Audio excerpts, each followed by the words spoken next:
for viewers who are not familiar with Alex Cooper and Call Her Daddy, it's one of the most popular podcasts in the country. It's usually about sex and relationships, sometimes risque, even raunchy conversations about sex. But in this case, for Harris, it's about reproductive rights.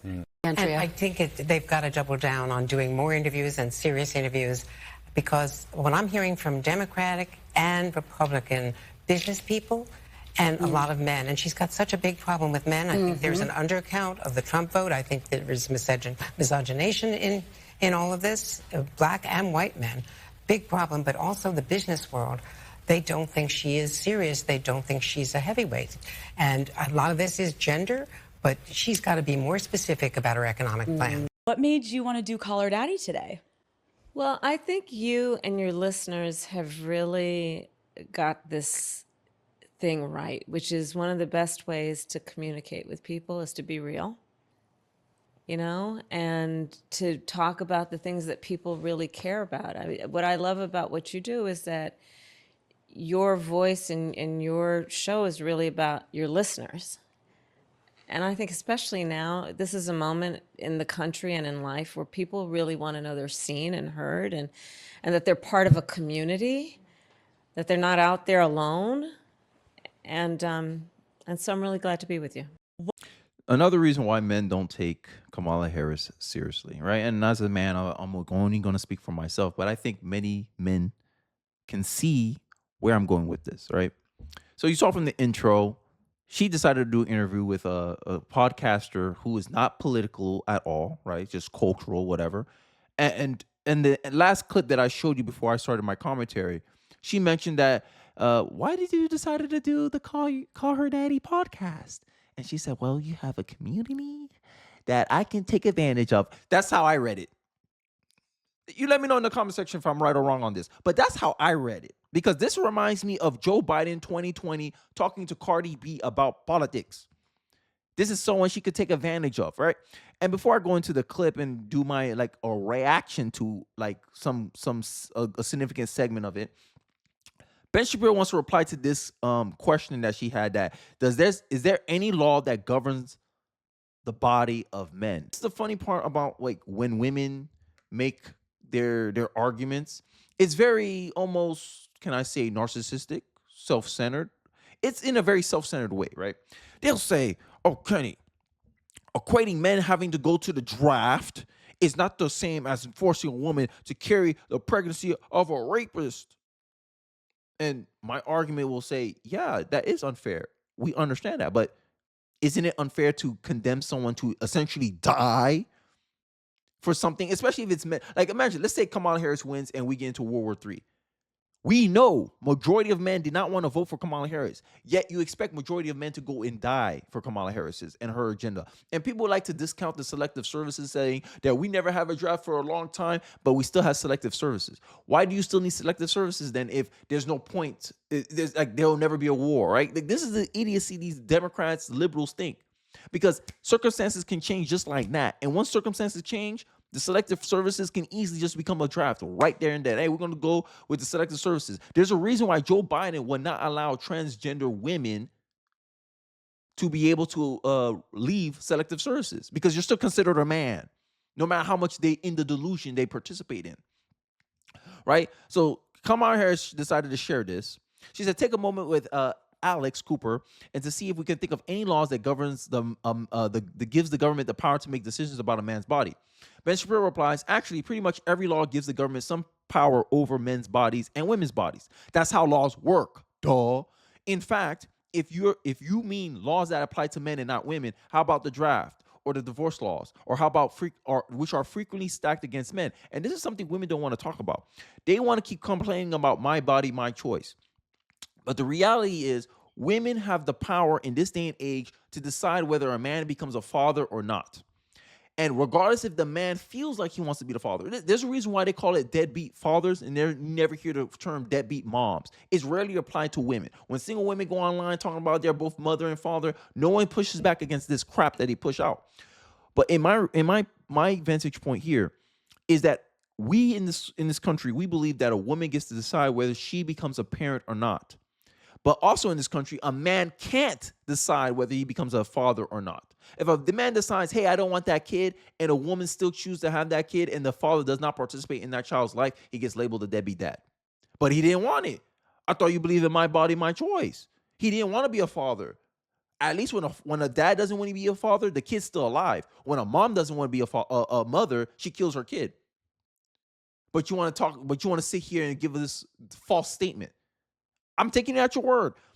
A woman is allowed to choose whether she becomes a parent. For a woman, a parent is optional, while the fate of a man's parentage is in the hands of a woman. If the man wants the baby, the woman don't want the baby. What's going to happen to the baby? What's going to happen to the baby? Everyone knows what's going to happen to the baby. Everyone's going to know what's going to happen to that offspring, because that's what fetus means. I'm not here to play the word games, because this is what liberal women always focus on, word games. This is a clump of cells. You're still a clump of cells. You're just a giant bag of a clump of cells right now. You never change. You never stop being a clump of cells. But all of a sudden, I'm supposed to respect your rights because you're an adult woman now? Oh, okay. And there was a stat that I found out before I continue on and actually give my reaction to the video. There was a study that came out that there's a study that found that there's a huge correlation, maybe. There's a study that suggests that feminism is correlated with narcissism.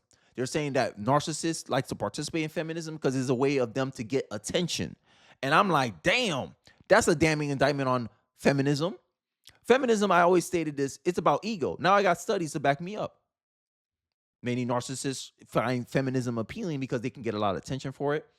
They can hide their selfish, kind of self-centered desires, of which the abortion issue kind of exposed. Because at the end of the day, if women are going to go down this route with abortion, I believe men should be like, the message to men, especially men like me who are young, who have two young boys, is essentially, hey, if women are going to fight for abortion, we better fight for our right not to die in a war. Trump's our best chance at that. We don't want to get involved. We hate our money being spent overseas, because the most two important issues for men is the economy and inflation. And then the immigration too.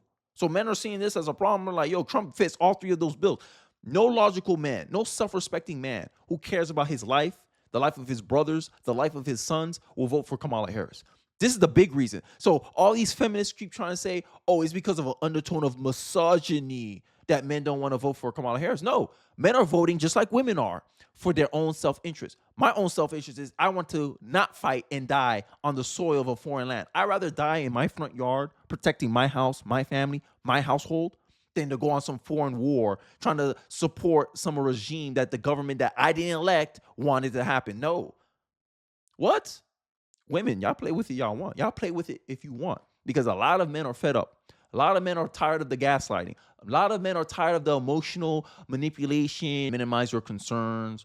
They minimize your problems. Hey, we're worried about a war. Oh, don't worry, the draft ain't going to happen right now, but you can't say it's not going to happen tomorrow.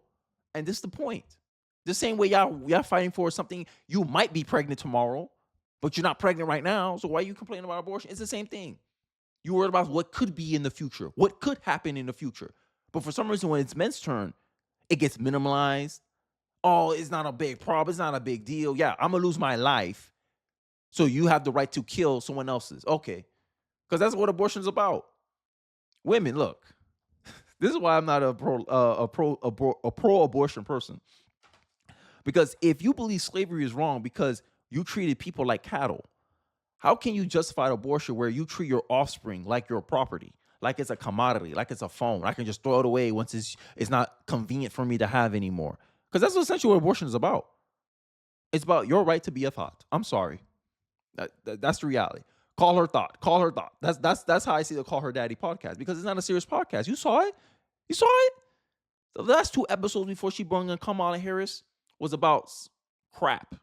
Nothing men care about. It's good with, hey, it's good for women. Yeah, good, great. I'm glad you guys get to talk. And guess you notice that Kamala Harris interview was the shortest interview on that list. I'm just saying, 44 minutes, Kamala. That's all you can do, really. But the lady Alex can talk about blowjobs for an hour and 13 minutes.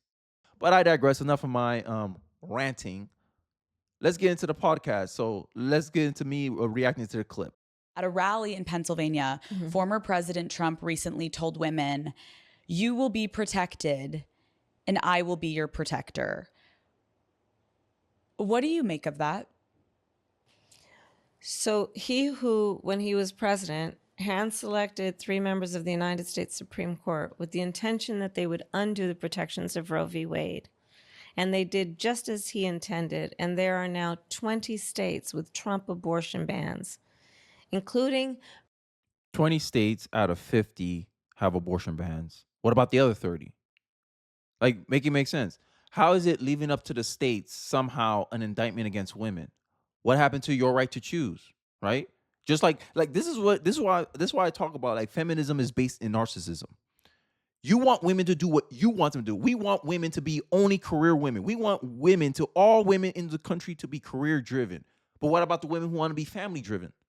I have a stay-at-home wife. She loves her family, and she gave up her career for her family because she valued it more than a career where women are like, think about it right now.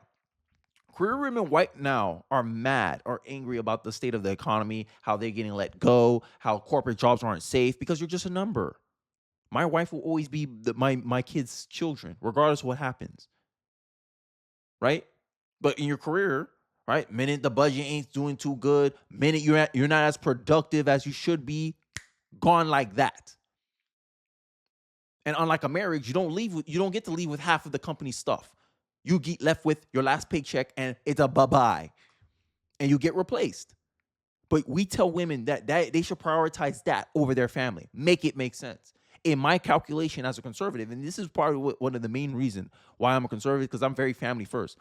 If it was up to, hey, like, Kenny, make a decision where I have to give up my career, but I can be with my family, and it's logically liable, I would do that.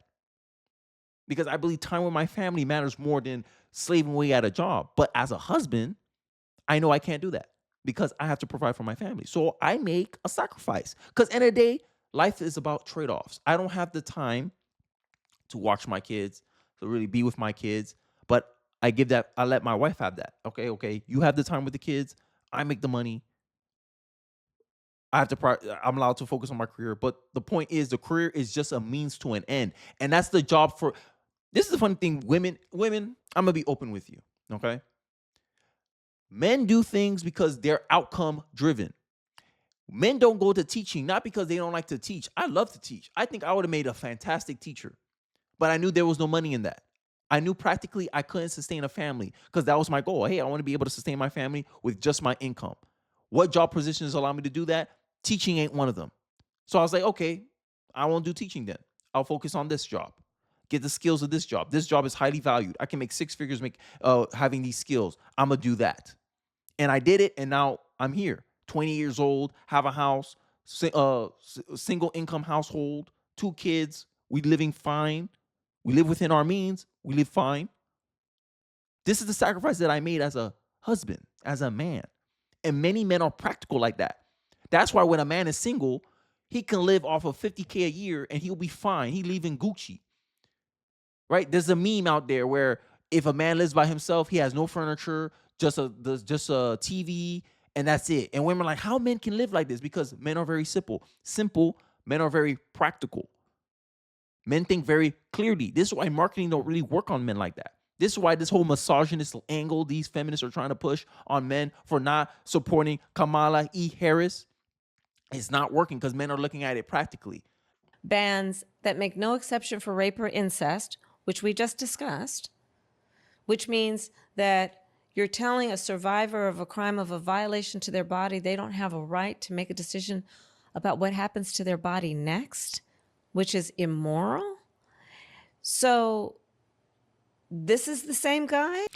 Is it immoral to kill your child? That's a question I'm going to ask in the comment section. Is it immoral to kill your child? Because essentially, that's what fetus means. Fetus means human offspring. What is an offspring? A descendant of you, your child. It doesn't matter how much you want to play these little word games. The reality is you want the right to kill your child. Is that not moral? Or is that not a moral question? Should you be allowed to do that? Should you be able to allow to, just because you don't see your child? Like, it's like the left believe in this. They see nothing, they do not. Oh, if I don't see it, if I don't notice it, it's okay, right? Like, leftists, they justify evil atrocities. They enable evil atrocities, right? Because conservative says, don't lie, which is a statement like, hey, look, absolute statement, hey, we should not lie. Liberals will go, well, some lies you're allowed to say, but not big lies. Okay, what categorizes as a big lie? The line is invisible. And this is my problem with abortion. It's the same thing. When do you decide when do you decide that you want to respect something's life to exist? 27 weeks, arbitrary crap. It's arbitrary. And when Trump talked about protecting women's rights, he was talking about trans people going to sports, crime, which is perpetrated. If you look in Manhattan, 3 out of 4 crimes are perpetrated by illegals. Illegal migrants are creating a very safety hazard. You want to talk about sexual assault, Kamala Harris? What about the numerous instances we saw, especially in the month of July? July was going crazy with illegal immigrant incidents of sexual assaults from these migrants assaulting young girls, killing them. You don't think that's what Donald Trump, this is what Donald Trump is talking about. Like, you want to ignore that, thinking about abortion is like the biggest threat to women's life. You won't even have an opportunity to get an abortion if you're dead. And this is what Donald Trump is talking about when he wants to protect women. But, you want to keep taking advantage of Alex's ignorance on the issues. Hey, this is why I say no men are respecting this interview whatsoever, because we don't see it as a serious interview. You're not asking any tough questions. She's not giving any tough questions. She perceived this person as someone who's aligned with her, and that's why she's doing the interviews. That is now saying that. This is the same guy who said that women should be punished for having abortions. She can't give me the quote. That's a lie. This is the same guy who uses the kind of language he does to describe women. So, yeah, there you go. I like this little argument that she makes. Oh, the describe women? How women describe men? Especially you narcissistic, self-centered feminists. How you describe men? Oh, yeah, men are trash. Oh, let's kill. Oh, justifying genocide for an entire gender. I never hear men say that. Like, if you want to play this hateful rhetoric game, make sure your side is not participating in this. But they do. But then when you get what you dish out, feminists want to play victim. And I'm focusing feminists specifically because that's feminist messaging. Women can say all the crap they want towards men, but the men give it just a little bit of pushback, just a little bit of making fun of them. Misogyny. Oh, so you admit you were participating in misandry then? Making judgments about people merely because of their gender. But if a man do the same thing, you want to cry foul. Make it make sense. Y'all don't want equality. Feminists, y'all don't want equality. Y'all lying to yourselves. Y'all want special treatment. You want privilege. That's what you want. That's the reality of what you want. Just be honest about it. And I think this is why men don't fall for the feminism crap. Because we know you're not fighting for equality. You're fighting for privilege. Because in every metric, looking at your actions, everything screams you want privilege, not equality. Tell me I'm lying in the comment section. Tell me I'm lying. I do want to focus on abortion for a moment because 2 years ago, Roe v. Wade was overturned and women lost their constitutional right to an abortion. I put out an... Where in the Constitution does it say that thou shalt have an abortion? Women, do you guys just believe anything that comes out of other people's mouths just because they look like you, they share the same gender as you, they have the same ideology as you? Where in the Constitution does it say that? Abortion at best is a privilege, not a right. Just like to have a cell phone, just like to have a driver's license, it's a privilege, not a right. And you saw it in the States. We're voting on it right now. But you don't want people to democratically in their district decide whether they want to ban abortion totally or have some abortion. Like, make it make sense. Y'all want abortion across the board. Just be honest. This is not about protecting a woman's rights. It's about you pushing a procedure down everyone's throat. You must have abortion. But what if no one agrees in the state? Let's say we have a state that no one in there agrees with abortion. Should they not allowed to be able to regulate their state? No, there must be some requirements just for the off chance that a feminist move into an all red area and she wants an abortion. Self-centeredness, entitlement, selfishness. You're not allowed to do anything you want to your child just because it's your child, right? We all agree with that. Our children are not our slaves. Yet we, in the abortion debate, just because the baby resides in the body of the mother, even though the mother took a lot of steps to get to that point, they want the right to decide whether it gets to live or die. That's it. It's about power. Abortion is about power. It's not about no rights. It's about no equality. Stop doing that. This is why their arguments fall flat on its face. Because they want to sit here moralizing on an issue that's all about power and control. That's it. Power and control over the child and power control over the father and a man. Because if a man don't want the child, he's going to, and the woman wants the child, the man's going to get hit with child support, right? He's going to lose his income, which he had to invest his time to get that income, and then the woman just get it for free through the means of the government. But the dad didn't want to be a husband. The dad didn't want to be a father, sorry. Why are you forcing a man to be a father? Women don't look at it that way because a lot of people who are pro-abortion, they only look at it from how it affects them, not how it affects other people. I guess y'all proving the studies right about feminism. Feminism is based on narcissism and self-centeredness. We could debate it out in the comment section. An episode about it. I flew to North Carolina. I went to a preferred women's health center. I met with women that were getting screamed at and chanted at and called baby killers. And it was the most eye-opening experience I've ever had, because I am a privileged white woman that lives in Los Angeles, and I am so aware of that. I understand that a lot of the younger generation sees things online and is like, what is right, what is wrong, what is real, what is not.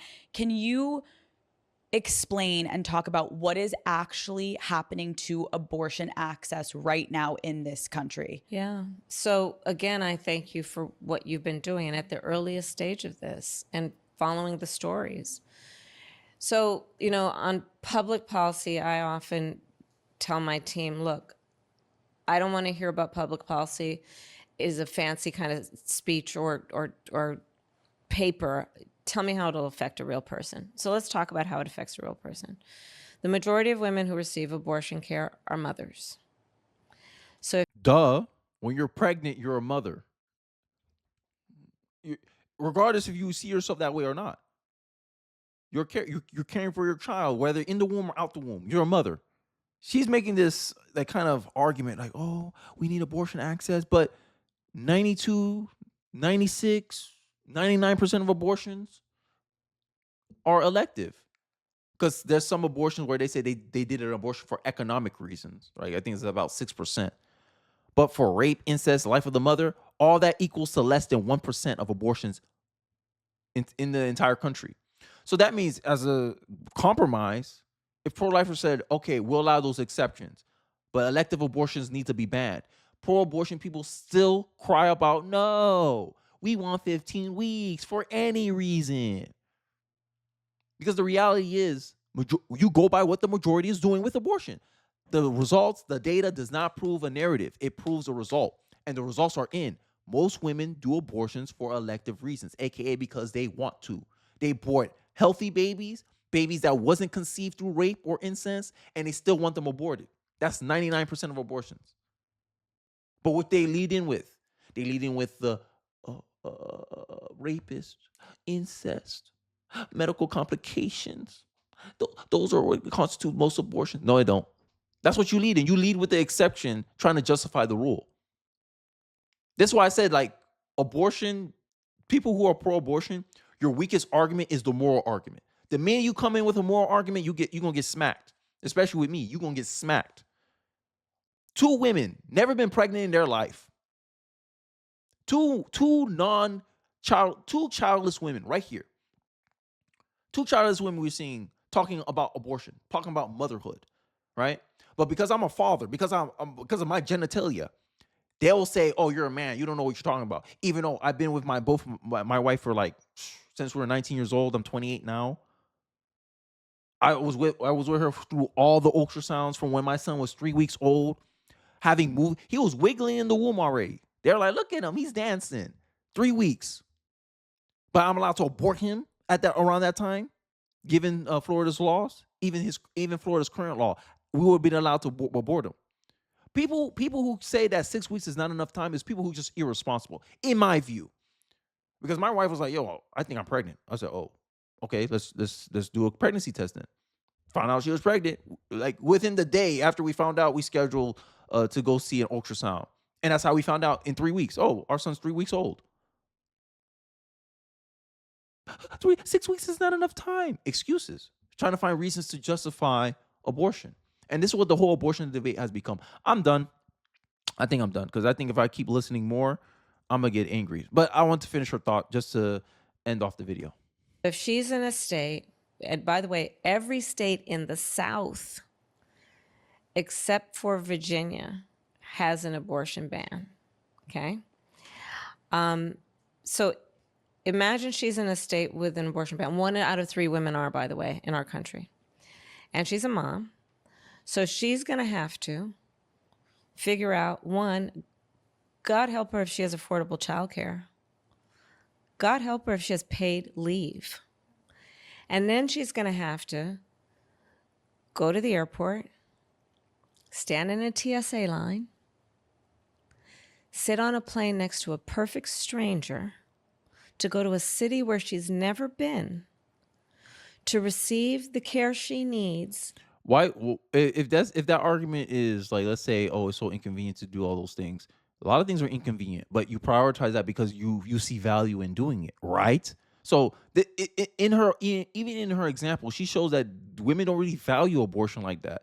They won't even make like, imagine you do all that to go to a vacation. Like when you go on vacation, you do all that. You know that, right? You guys realize that, right? But you value the vacation that you're willing to do all that. So you really value abortion like y'all say y'all do, you'll be willing to do all that.